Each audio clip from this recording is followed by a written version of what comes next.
예, 토론 진행하도록 하겠습니다. 제가 강연 시작 전에 오늘 라파엘로를 통해서 세 사람의 위대한 예술가 중에서도 가장 인간적인 모습들이 그림을 통해서든 자기 삶을 통해서 드러났던 사람이 라파엘로라고 많은 미술사가들이 표현할 때 그 의미가 무엇인지 강연을 통해서 좀 드러날 것 같다라고 말씀을 드렸는데, 아마 오늘 질문에서 나왔던 그 주제와 관련된 부분인 것 같습니다. 두 번째 질문이었는데요. 라 포르나리나라고 하는 작품, 마지막에 이제 여러 시민 여러분들도 보셨을 텐데, 보통 라파엘로 작품 이렇게 하면 아테네 학당으로 가장 많이 알려져 있고요. 그 외에 뭐 오늘 보여줬던 성모자 관련 작품들로 알려져 있는데, 아마 이 현대에 들어와서 가장 많이 이 회자가 되고 하는 대표적인 라파엘로 작품 중에 하나가 바로 이 라 포르나리나라고 하는 이 작품인데, 제가 이제 왜 인간적인 표현이라고 썼느냐 하면, 우리가 이제 미술사를 통해서 이렇게 들여다보면 다빈치도 그렇고 미켈란젤로도 그렇고 다 이제 물론 라파엘로도 마찬가지고 그 르네상스 시대의 화가들 다 마찬가지인데, 다 공방에서 활동을 하게 되고, 공방에서는 다 제자와 스승의 이 남자들만 모여 있는 것이죠. 그리고 이 다빈치도 그렇고 미켈란젤로도 그렇고 우리가 지금 알고 있기는 동성애자로 그렇게 또 알고 있습니다. 근데 유일하게 또 이성애자가 또 이 라파엘로예요. 그리고 또 우리한테 알려진 라파엘로는 이성애자였기 때문에 또 평생 여성을 또 그렇게 또 좋아했다고 합니다.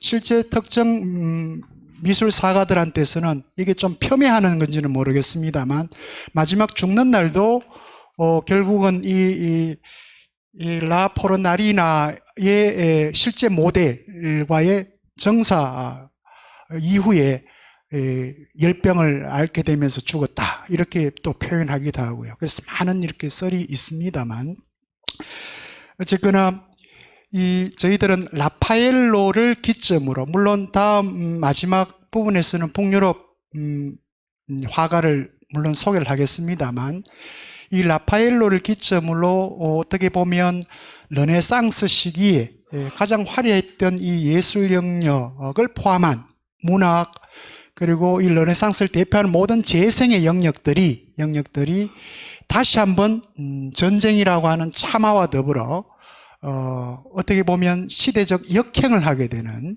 그런 과정을 또 잠시 겪게 됩니다. 그게 오늘 텍스트 안에서는 페이지 8쪽에 아마 나와 있을 겁니다.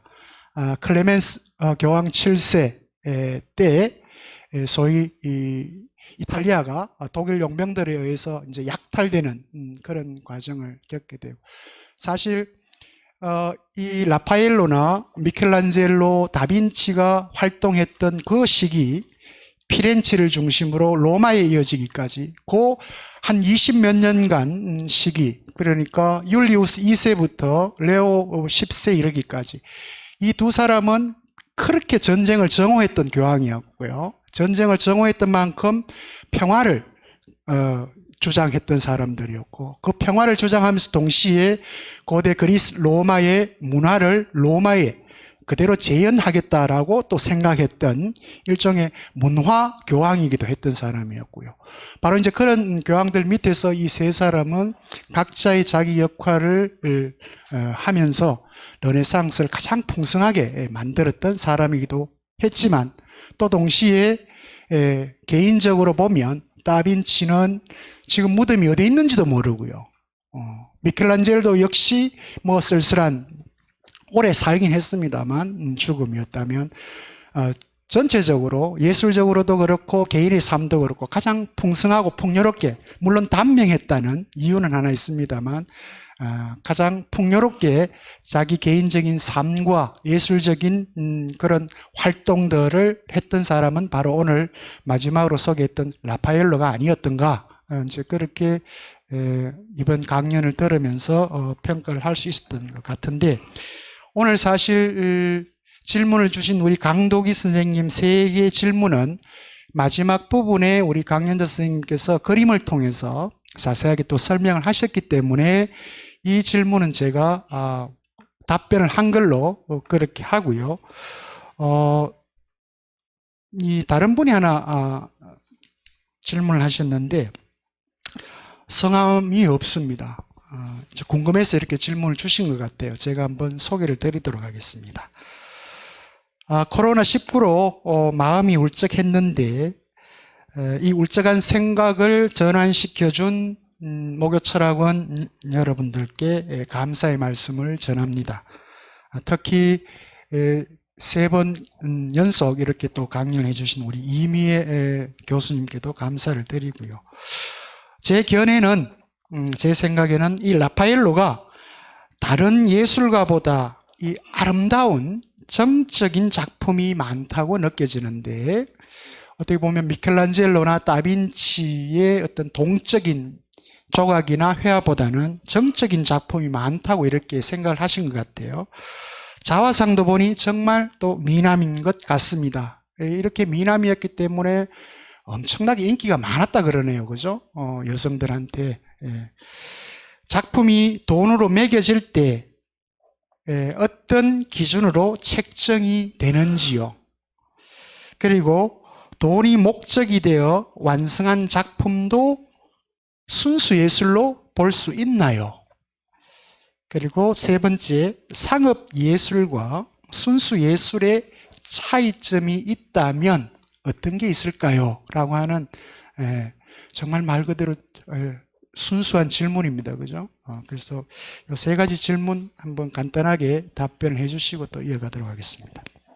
라파엘로가 다른 예술가보다 이렇게 아름답고 정적인 작품이 많다. 이거는 아까 제가 강의하는 동안에 그림도 보여드리고 일부 설명이 되었을 걸로 짐작이 됩니다. 그러니까 그 레오나르도의 영향을 받아가지고 이거를 라파엘로뿐만이 아니라 예술사를 쭉 보면은요, 그러니까 어떤 맨 처음에 혁신을 하는 사람들이 있습니다. 여태까지 이렇게 쭉 어떤 관례가 있다가 그거를 어느 시기에 이렇게 확 바꾸는 사람들이 있습니다. 근데 그거를 맨 처음에 치고 나가는 사람들은 저항이 있습니다. 이 새로운 거를 사람들이 익숙하지 않아서 뭐 혹은 여러 가지 이유로 새로운 거를 받아들이는데 저항이 있습니다. 그죠? 예. 그래서 맨 처음에 이거를 혁신하려는 사람은 그 고생이 많습니다. 맨 처음에 길을 내는 사람은. 그러니까 레오나르도도 마찬가지입니다. 레오나르도는 이거를 맨 처음에 그 혁신을 한 사람이기 때문에 사람들이 좀 어렵게 생각이 되고 좀 저항이 있단 말입니다. 근데 이제 어느 경우에나 곧 바로 다음에 그러니까 그거를 이어받아서 그 약간 어렵다든가 혹은 약간 단점이라든가 이런 거를 조금 개선해 가지고 그 다음에 나가는 사람이 사실은 그 과실을 따먹게 되어 있습니다. 미술사를 보면은 그런 경우가 굉장히 많습니다. 인상주의 같은 경우도 맨 처음에 이거를 인상주의 운동을 했던 초기의 멤버들은 너무나 고생을 많이 하고 욕도 많이 먹고 조롱을 당하고 그렇습니다.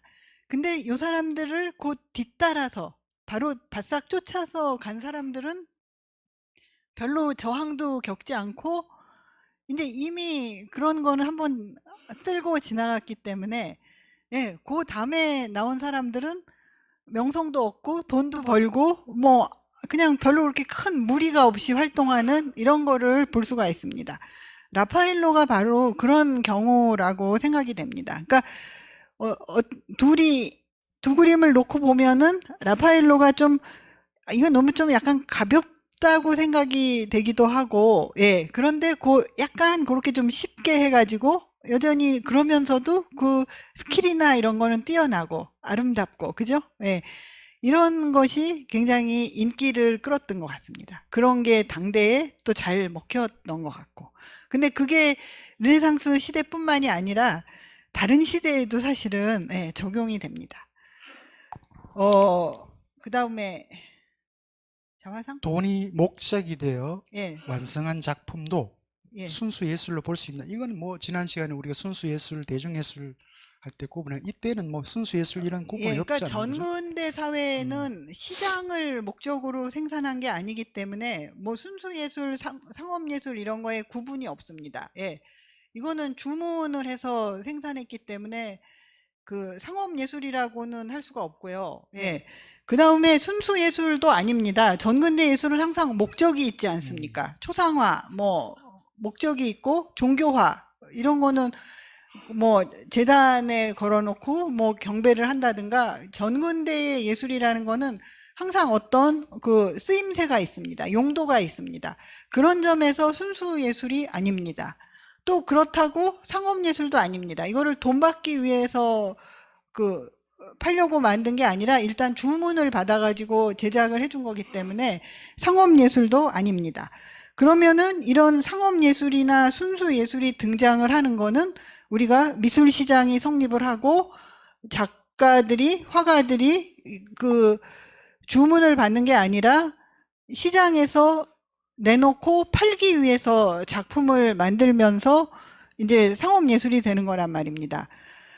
그런 점에서 우리가 굉장히 헷갈리고 있는 부분이 있는데요. 그러니까 사실은 이 작가들이 이제 순수 예술하고 상업 예술이 이렇게 대립이 되기 시작한 게 19세기 말이란 말입니다. 미술 시장이 성립을 하고 뭐 이제 이렇게 미술 시장이 커지고 이러면서 굉장히 대중적인 작품도 생겨나고 이러면서 일부 예술가들이 뭐 문학에서도 그렇고 다 동시에 진행된 일입니다. 미술에서도 그렇고 우리는 이런 대중적인 그런 거를 하지 않겠다. 예, 그러니까 좀 더 이런 고객들이 원하지 않을지라도 예, 우리는 우리가 미라고 생각하는 거, 예, 우리가 어떤 뭐 진리, 미라고 생각하는 거를 추구하겠다. 이렇게 해서 이제 순수 예술이라는 게 생겨나는 거거든요.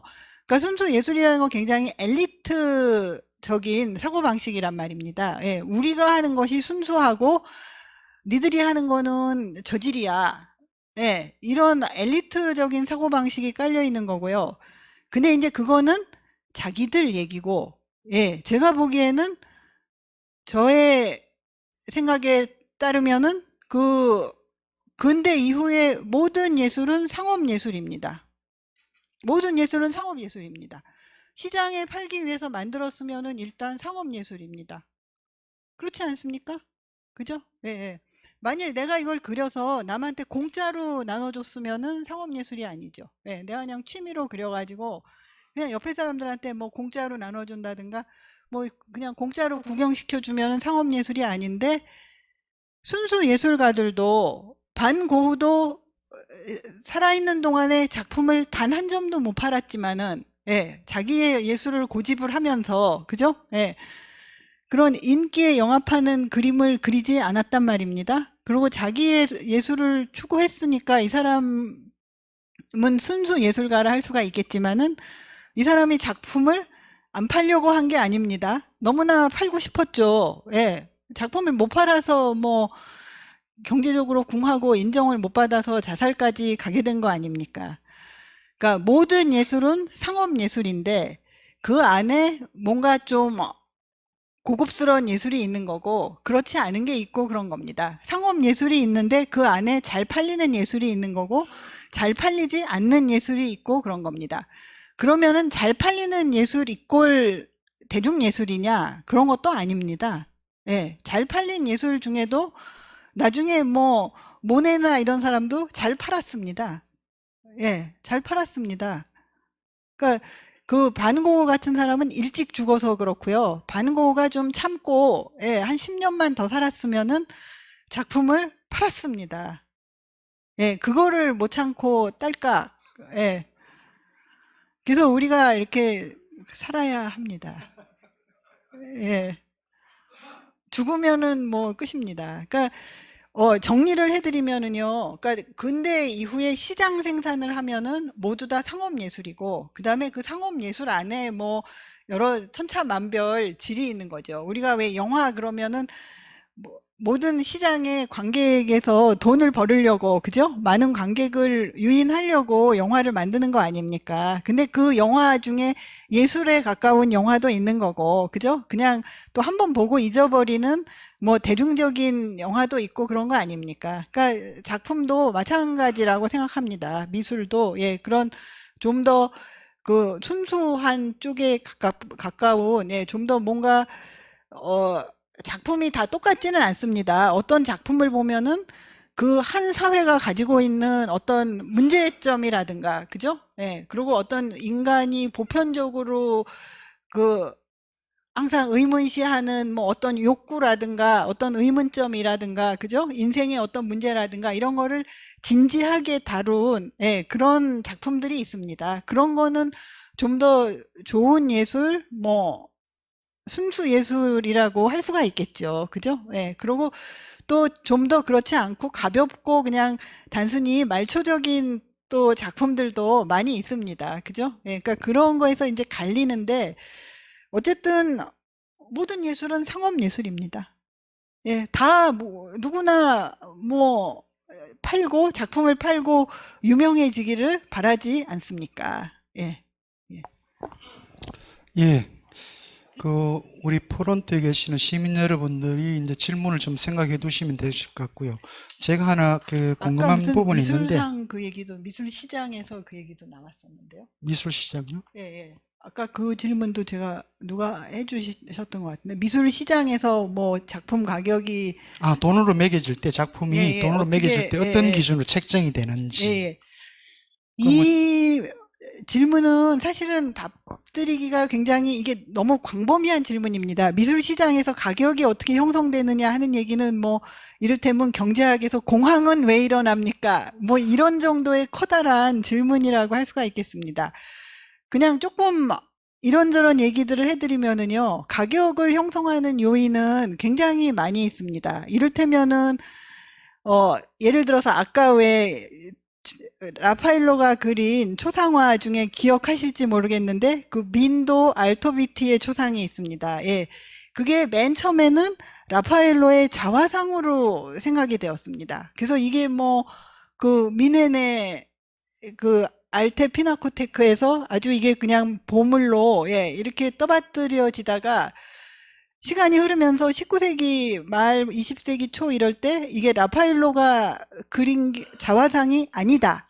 심지어는 라파엘로가 그린 것도 아니다. 이렇게 돼버린 거예요. 세월이 흘러서 어떻게 해가지고 학자들이 이제 막 논쟁을 하고 뭐 이런 과정에서, 그래서 이 작품이 졸지에, 그 작품은 아무 변함이 없죠. 그죠? 예. 근데 그렇게 뭐 떠받들던 작품이 이제 라파엘로가 그리지 않았다니까 사람들이 관심을 잃고 이게 값이 없어진 작품이 된 겁니다. 그래서 이 미넨에서 다른 작품을 사느라고 이거를 그냥 처분해 버립니다. 근데 사실은 이거를 가지고 있었으면은 지금은 더 보물이죠.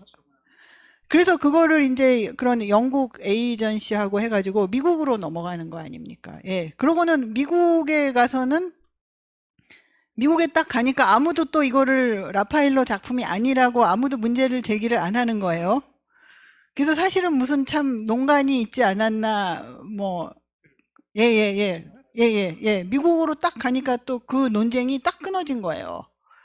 그러니까 이거를 누가 살려고, 예, 팔게 하려고 밑밥을 깔았을 수도 있단 말입니다. 예, 뭐 이런 경우가 있고요. 그러니까 아까 그 또 보여드렸던 그 레오나르도의 그 살바토르 문디, 예, 이런 것도 그 옛날에는 레오나르도가 그린 거가 아니고 그냥 레오나르도 공방에서 나온 그림으로 생각이 되었습니다. 그래서 이게 그림이 몇 푼을 안 했습니다. 몇 푼을 안 하다가 이제 또 이것도 학자들이 이게 레오나르도가 그린 진본이다 이렇게 되니까 값이 뭐 천정부지로 이렇게 뛰었고요.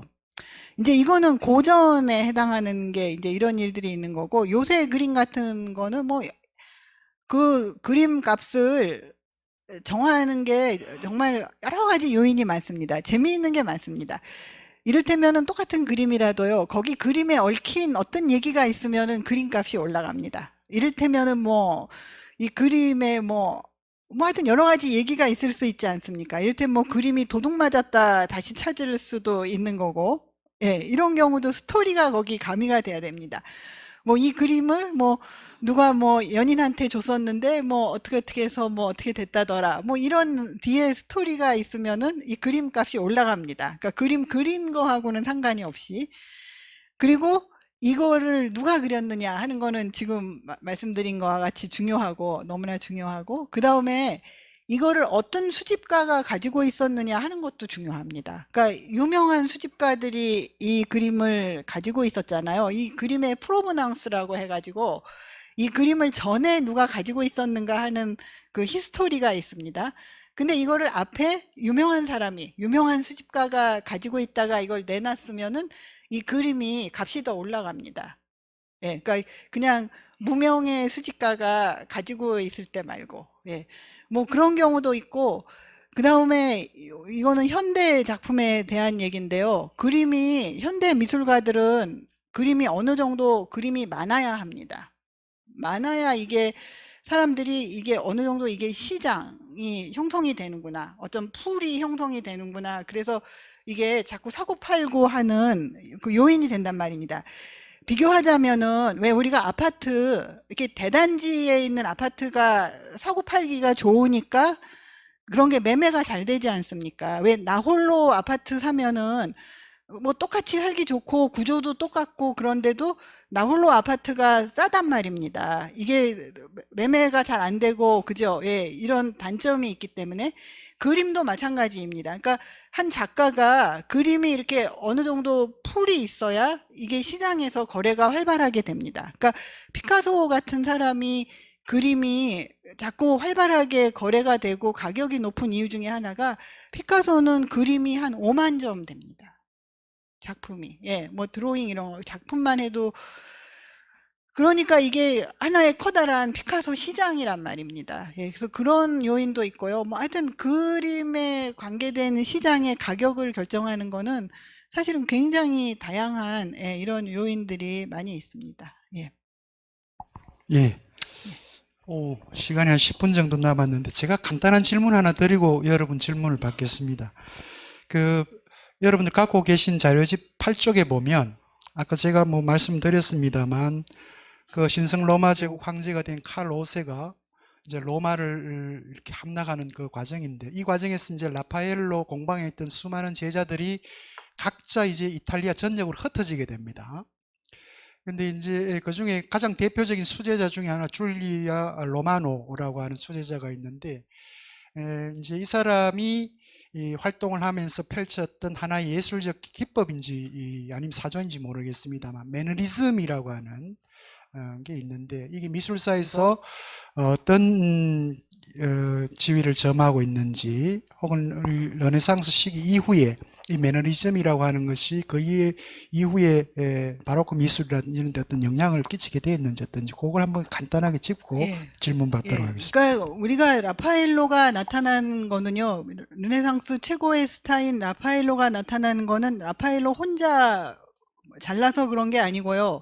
그 뒤에 이미 피렌체에 거의 한 세기 가까이 쌓여온 피렌체 르네상스가 있었기 때문에 그것이 라파엘로로 말하자면 집약이, 예, 되었다고 할 수가 있습니다. 그러니까 어떤 하나의 천재는 하나의 그 사람 하나의 그 천재가 아니라 하나의 일종의 사회현상이라고 할 수도 있습니다. 예, 그래서 그런 피렌체의 그런 쌓인 쌓인 르네상스 문화가 그 라파엘로가 그거를 로마로 가져가서 로마의 거를 어떤 꽃을 피운 거고요. 미켈란젤로하고 라파엘로가. 그 다음에 이제 말씀하신 대로 그 로마가 1527년에 약탈을 당합니다. 그러니까 사실 로마의 르네상스는 레오 10세가 1521년에 죽고 라파엘로가 1520년에 죽고 했을 때 이제 이미 여기서는 몰락한 거나 다름이 없습니다. 그 이후는 내리막길이란 말입니다. 예.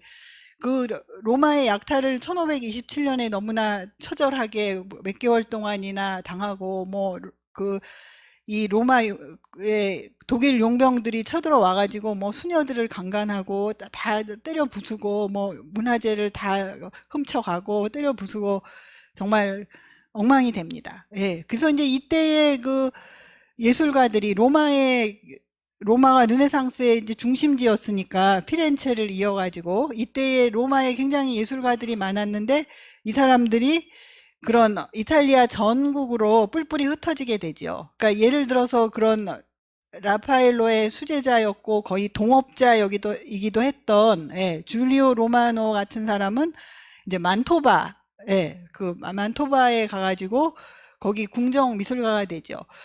그래서 이제 매너리즘이라고 하는 거는 우리가 야 너는 매너리즘에 빠졌다, 일상 용어에도 매너리즘에 빠졌다 하면은 그 너무 이제 상투적이 됐다, 그죠? 신선함이 없어졌다 이런 말로 쓰지 않습니까? 그러니까 매너리즘이라는 거는 이제 어떤 문화들이 확 핀 다음에 정점에 달한 다음에는 그 다음에는 이렇게 내려가기 시작한단 말입니다. 이런 내려가는 국면에 나타난 게 매너리즘입니다. 항상 어떤 문화가 초기에는 이렇게 좀 맨 처음에 나올 때는 어색하지만은 힘이 있습니다. 굉장히 이렇게 남성적이고 거칠지만은 그러다가 이제 정점에 이르면은 점점 좀 예뻐지고 화려해지고 여성적이 됩니다. 우아해지고 바로 그게 라파엘로입니다. 그죠? 여성적이고 우아하고 그죠? 그 레오나르도나 미켈란젤로에 비해서 그러다가 이제 그 후기로 가면은 이렇게 내리막길로 가면은 그게 약간 괴이해집니다. 그 활짝 폈던 게 어떤 균형을 상실하면서 어떤 딱 균형이 라파엘로 같은 경우는 참 행복한 예술입니다. 그 사회가 딱 이거를 원하는 예술이기도 했고 거기에 딱 맞는 거를 이 천재가 딱 제공을 해준 겁니다. 그래서 어떤 이 재능과 어떤 사회의 요구, 그죠? 이런 것이 딱 들어맞았을 때 아주 행복한 그런 예술이 탄생하는 건데 그 이후에는 이제 뭐라고 할까? 좀 약간 기괴해진다고 할까? 울퉁불퉁해진다고 할까? 그러니까 그런 미켈란젤로식의 이렇게 남성적인 근육질은 더더욱 근육질이 되고, 기괴할 정도로 더더욱 근육질이 됩니다. 그 만토바에 가면은 벽화가 있는데 제가 가봤습니다.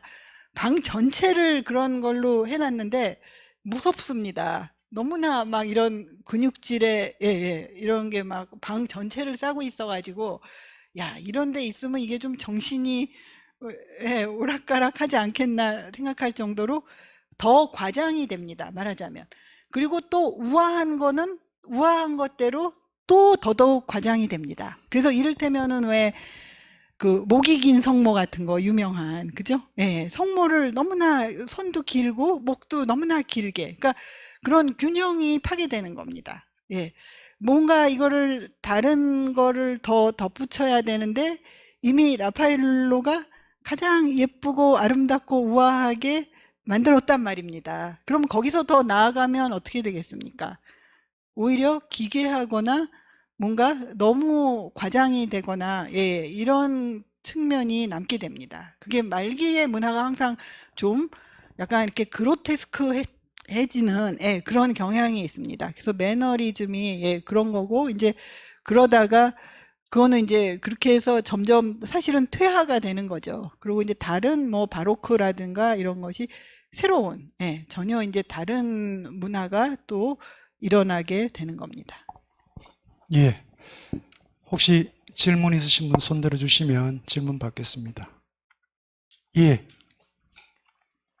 예, 안녕하십니까. 저는 상림동에서 온 건순치입니다.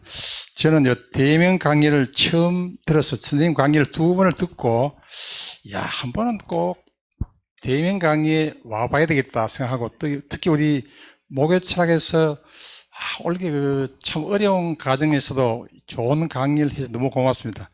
선생님, 오늘 난 처음에 질문 하려고 하는 것은, 오늘 아까 성나 같은 거 이런 해결이 다 돼서 다른 걸 하나 묻겠는데, 선생님 보니까 불어 교육과를 전공하시고, 불문학과 예술사 강의를 많이 하시는데, 저는 간혹 시간이 있으면은, 여기 나오는 그 강의한 선생님들의 책을 조금 읽어보고 오늘 못 읽어봤습니다.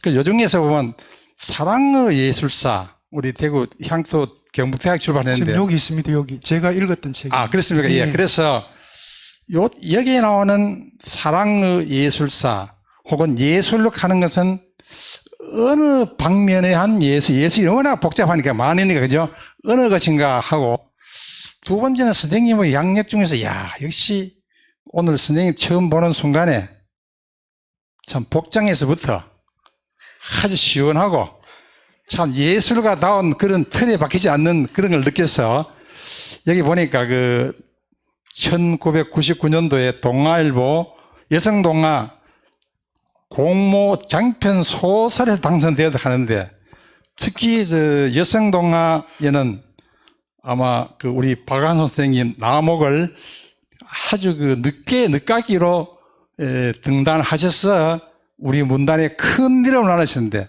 선생님들을 보니까 정열이 대단하실 것 같은데, 내가 예술사 강의도 좋지만도 예술을 하실 그런 분이 아닌가 싶은데, 앞으로 또 이런 문학에도 하실 분이 아닌가 이런 생각이 드는데, 선생님 짧게 사라진 서재 내용이 어떤 것이, 길게지만 짧게만 해줘. 어떤 내용인지 제가 한번 읽어보고 싶어서 묻는데 아마 한번 고려 부탁드리겠습니다. 아까 사랑의 예술사, 예술에는 어떤 것인가, 그 다음에 앞으로 사라진 서재에 대한 이런 것 짧게만 이렇게 말씀해 주시면 대단히 고맙겠습니다. 예, 이사입니다. 예, 고맙습니다. 두 가지 질문인데, 혹시 또 다른 질문 있으신 분, 아니면 제가 이 질문 없으시면 이 질문을 마무리하도록 하겠습니다. 예, 그럼 우리 이 선생님 받고, 예. 수성사가에 사는 이국정입니다. 제가 질문하는 것은, 아까 그림을 가격을 매길 때 기준을 어떻게 하느냐 하고 그거하고 질문이 좀 비슷합니다만은, 얼마 전에 TV에서 제가 봤는데요. 호암미술관 홍나희 관장님이 그걸 소장하고 계신다는데, 직접 보지는 못하고 이제 TV에 나온 거 그걸로 봤는데, 그게 이제 그림명이 행복한 눈물 이래가지고, 그 그림을 보니까 제가 볼 때는 웃는 것도 아니고 우는 것도 아니고 이렇게 눈물 흘리는데, 그래서 우리가 볼 때는 딱 그런데 그것이 상당히 유명하다는데, 유명하다는 것은 고가가 아니겠습니까? 근데 교수님께서 그걸 그림을 보셨다면은 그것이 왜 그렇게 가격이 높게 책정된가? 그거 하나 묻고 싶습니다. 이상입니다. 예, 고맙습니다. 그러면 먼저 우리 상인동에서 오신 군 선생님, 사랑의 예술사, 이게 문학, 예술, 그리고 영화, 작품에 나타나는 이 에로티시즘, 그리고 사랑을 주제로 한 텍스트인데, 고대부터 현대까지 아주 재밌게 읽을 수 있는 책인데 간단하게 소개를 좀 해주시고요. 그 다음 쓰신 사라진 서재, 간단하게 그냥 소개를 좀 해주십시오. 예, 그 사랑의 예술사는 제가 원래 베이스가 문학을 한 사람이기 때문에, 그러니까 문학하고 또 문학 텍스트, 그리고 또 미술도 제가 한 20년 불문학을 하고 한 20년 이 예술사를 하고 그런 것 같습니다. 그래서 그거의 결산이라고 사실은 할 수 있는 책인데요. 그러니까 문학도, 그리고 미술 작품, 그리고 또 영화도 좀 있습니다. 그러니까 20세기 후반에는요. 그래서 이런 것들을 분석을 해가지고 이제 줄거리가 있죠. 그 시대별로 어떤 에로티시즘, 뭐 성이라든가 그런 또 에로티시즘의 표현이라든가 뭐 여러 가지 뭐 여성의 지위라든가 또 뭐 결혼 이런 사회 구조라든가 이런 것들이 작품에 어떻게 나와 있나, 어떻게 드러나고 있고 그게 어떻게 변천이 되고 있나, 이런 거를 고대부터 그 현대에 이르기까지 쭉 살펴본 겁니다. 그런 사랑의 역사죠. 사랑의 역사를 보는데 그거를 문학 작품하고 미술 작품을 가지고 분석을 하는 거죠. 그리고 사라진 서재는 제가 저는 원래 글이 쓰고 싶었습니다. 아주 어릴 때부터 작가가 되고 싶어가지고, 예, 그거는 제 어릴 때 이야기입니다. 어릴 때 제가 우리 할머니 시대는 그러니까 굉장히 불행하게 사셨던 것 같습니다. 저희 할머니도 보면은 그렇게 홀로 되셨고, 예, 그리고 그런 뭐 일제 강점기 또 뭐 6.25 이런 거를 거치면서 굉장히 그런 그 세대가 전체적으로, 예, 그렇게 좀 불행하게 사셨던, 예, 이런 분들이란 말입니다. 그거를 제가 어린 꼬마의 눈으로, 예, 그러니까 제가 제 얘기이기도 합니다. 반쯤은 제 얘기이고, 예, 그걸 이제 조금 변형시킨 점은 있지만은 제가 어릴 때 우리 할머니하고 굉장히 친했던, 예, 다정하게 지냈는데, 그래서 그런 얘기들을 이렇게 쓴 겁니다. 별로 그렇게 크게 줄거리는 없습니다. 그런 거 그냥 그런 에피소드들을, 예, 이렇게 쭉 모아가지고 그 할머니가 뭐 돌아가시고 이렇게 할머니하고 얘기했던 거 뭐 그러면서 내가 또 나의 또 성장 소설이기도 합니다. 그러니까 세상을 어떻게 알아가고 뭐 죽음을 알아가고 늙는다는 거를 알아가고, 예, 이런 것들을 알아가는, 예, 그런 얘기이기도 합니다. 예, 그래서 작품은 계속 제가 사실은 작품이 쓰고 싶었는데요. 이제 그거를 쓰고 제가 막 달리려고 하다 보니까 우리 애가 사춘기가 돼가지고 이제 공부를 안 하고 또 농땡이를 하고 그래서 제가 우리 애를 간수하다 보니까, 예, 문학하고는 멀어지게 되더라고요. 방금 이전까지 뭐 애를 가지고 야, 너 공부해라. 넌 왜, 뭐 늦게 들어오지 마라. 뭐 공부해라. 이렇게 고함을 지르다가 그 또 다시 마음을 잡고 글을 쓰는 게 잘 안 되더라고요. 예. 그래서 그 좀 문학은 그런 뭐 작품을 쓰려면은 자기가 그렇게 살아야 합니다. 자기 주변에 이렇게 분위기가 그렇게 형성이 되어 있어 가지고 거기서 작품이 나와야 하는데 이게 참 뭐 살림해서 뭐, 예, 남편 뭐 밥 해먹이고 뭐 애 닥달하고 이러면서 그게 참 잘 나오지가 않더라고요. 그래서 이제 예술로 사실은 간 겁니다. 이런 예술은 사실은 문학보다는 좀 덜 개인적인 이야기이지 않습니까? 그죠? 예, 제가 자료를 모아가지고 뭐 어떤 이렇게 줄거리나, 예, 어떤 큰 틀에 의해서 거기다 이렇게 이걸 차곡차곡, 예, 넣는 이런 거기 때문에 그래서 사실은 미술로 간 점도 있습니다. 예. 예, 그래서 그다음 질문. 예. 행복한 눈물. 행복한 왜 눈물은 유명한가? 예, 그게 요새는 이제 그 미술이라는 게요, 그러니까 굉장히 좀 특별한 사치품입니다. 예, 특수한 사치품이라 가지고 이 작품이 보통 일반 재화는요, 무슨 불황이라든가 이러면은 그 일반 사치품 같은 경우는 가격이 폭락하게 되어 있습니다. 그렇지 않습니까? 경기가 안 좋고 그러면은 사치품부터 가격이 떨어지죠. 근데 이 미술품이라는 거는 워낙 그거를 뛰어넘는, 예, 그런 있는 사람들의 그 리그에서, 예, 벌어지는 시장이기 때문에 오히려 그 불경기거나 이래도 가격이 안 떨어집니다. 예, 그래서 미술 시장이 20세기 후반에 굉장히 커지면서 그 미술품의 가격이 굉장히 올라갑니다. 이게 미술품 가격이 뭐 이게 이래도 좋으냐, 이게 결국은 뭐 판때기에다가 물감 칠한 건데 이게 이렇게까지 뭐 수백억을 해도 되는 건가, 이런 의문이 들 정도로 가격이 올라가죠. 그리고 이제 그 행복한 눈물이라는 거는 그게 삼성이 왜 돈 세탁한 게 아니냐, 예, 해가지고 사실은 문제가 됐던 거죠. 그 미술품이 그런 용도로도 요새는 사용이 되고 있단 말입니다. 예. 뭐, 그, 리히텐슈타인 같은 사람이 뭐, 유명한 사람이니까 그 작품이 뭐, 비싼 거죠. 그 사람의 작품 가격이 그 정도로 미술 시장에서 통용이 되고 있는 거죠. 예. 되게 이 작가가 이 사람이면은 작품이 뭐, 이 정도 가격은 된다. 그 수준에서 산 거죠. 그거 하나만 특별히 비싼 게 아니라요. 예.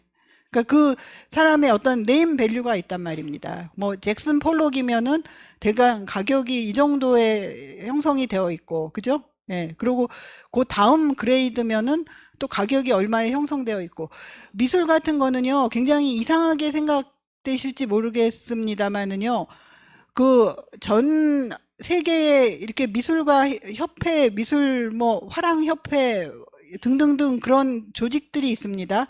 거기서 이거를 전부 다 점수화합니다. 미술가들을 작품을 얼마나 발표했느냐, 뭐 이게 뭐 이거를 전부 점수로 합니다. 작품이 얼마나 팔렸느냐 이런 거를 점수를 해가지고요. 이거를 등수를 다 매깁니다. 예술가들을 등수를 매긴다는 게 이상하게 들리죠.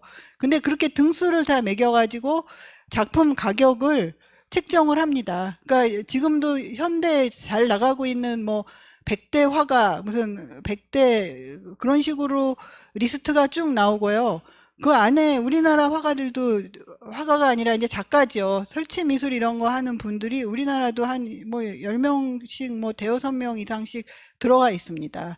그런 게 전부 수치로, 예, 수치로 작품이 어디서 거래가 되고 전시회는 뭐 어떻게 했고 뭐 작품을 어떻게 발표했고 이런 것들을 수치로 해서 다 등수로 매긴 게 있습니다. 예, 예. 충분한 답변이 됐습니까? 예, 고맙습니다. 예. 어쨌든 오늘까지 저희들은 다빈치, 미켈란젤로 그리고 라파엘로 이렇게 정리를 하고요. 이제 다음 시간 저희들이 잠시 저희들 인문 포럼 주제와 관련해서 조금 뜬금없는 주제이긴 한데 저희들이 2020년부터 대구 시내 시립중앙도서관에서 이 수성구 범어도서관으로 이렇게 넘어오는 과정 중에 이 수성구를 또 이렇게 좀 대표할 수 있는 뭐 어떤 학술 대회가 있으면 어떤 게 있을까 이렇게 고민을 하다가 저희들이 올 상반기 하반기 해서 차와 관련된 학술 심포지움을 인문 포럼에서 이렇게 함께 하도록 그렇게 했습니다. 근데 이제 이게 어떤 의미를 갖느냐 하면 중요한 것은 지금까지 대한민국에서는 많은 분들이 차와 관련된 텍스트도 내고 논문도 쓰고 그리고 찻집도 있습니다만 이 차를 학문으로 다룬 이 차학이라고 하는 것들이 지금까지 대한민국에서 한 번도 학술적으로 논의가 됐던 적이 없습니다. 어떻게 보면 대구 이 수성범어도서관에서 처음 시도하는 것이기도 하고요. 그래서 이번 상반기에는 차, 인문의 옷을 입다라고 하는 주제를 가지고 다음 시간에 이 자리에서 여러 시민 여러분들을 모시고 학술 대회를 한번 열어보려고 합니다. 그리고 마찬가지로 하반기에는 이번 상반기에서는 이론적인 부분들을 다뤘다면 하반기에서는 이제 실제 이 차라고 하는 것이 우리의 일상과 어떻게 직접 연결되어 있는가라고 하는 걸 한번 짚어보게 될 텐데요. 사실 어르신들은 모르겠지만 저희 젊은 세대들은 대부분 지금 뭐 커피에 거의 중독되다시피 할 정도로 이 커피라고 하는 특정한 기호품에 이렇게 그리고 전체 시장도 커피가 점유할 정도로 중국 같은 경우는 그 대단한 차밭이 전부 지금 커피밭으로 바뀌고 있다고 할 정도로 이 커피가 전 세계적인 하나의 차의 기호품이 되어 있는데 우리 한국에서는 오래전부터 삼국시대, 고려, 조선을 거쳐오면서 이 차 문화가 상당히 발달되었다고 하더라고요. 근데 이제 그게 일제강점기를 거치면서 전통적인 저희들 차 문화가 이 단절되는 그런 과정들을 겪었고, 그게 이제 70년도에 들어와서 그 단절된 차 문화를 새롭게 이제 이어보려고 하는 몇몇 사람들의 노력들이 있었고, 그럼에도 불구하고 여전히 학문적으로는 전혀 체계화되지 않은 그런 상태에 이제 머물러 있습니다. 그래서 저희들이 한번 그것을 학술적으로 조명하는 그런 시간을 다음 시간에 한번 갖도록 그렇게 하겠습니다. 많은 관심을 갖고 참여해 주시면 좋으실 것 같고요. 이건 학술 대회이기 때문에 조금 시간이 이렇게 길죠. 저희들 인문 포럼하고는 조금 다르게 구성이 되어 있습니다. 그런 것도 참조를 좀 해주시고요. 예, 오늘까지 저희 목요철학 인문포럼 3번을 오셨습니다. 이렇게 다빈치, 미켈란젤로 혹은 라파엘로 이 세 거장을 총체적으로 들여다볼 수 있도록 그림을 그려주신 우리 이미애 교수님께 다시 한번 큰 격려의 박수 부탁을 드립니다. 예, 감사합니다. 예, 감사합니다. 예, 다음 이 시간에는 차 인문의 옷을 입다라고 하는 주제를 가지고 여러분들을 만날 수 있도록 하겠습니다. 예, 고맙습니다. 안녕히 돌아가시고요. 다음 이 시간에도 건강한 모습으로 뵙도록 하겠습니다. 안녕히 계십시오.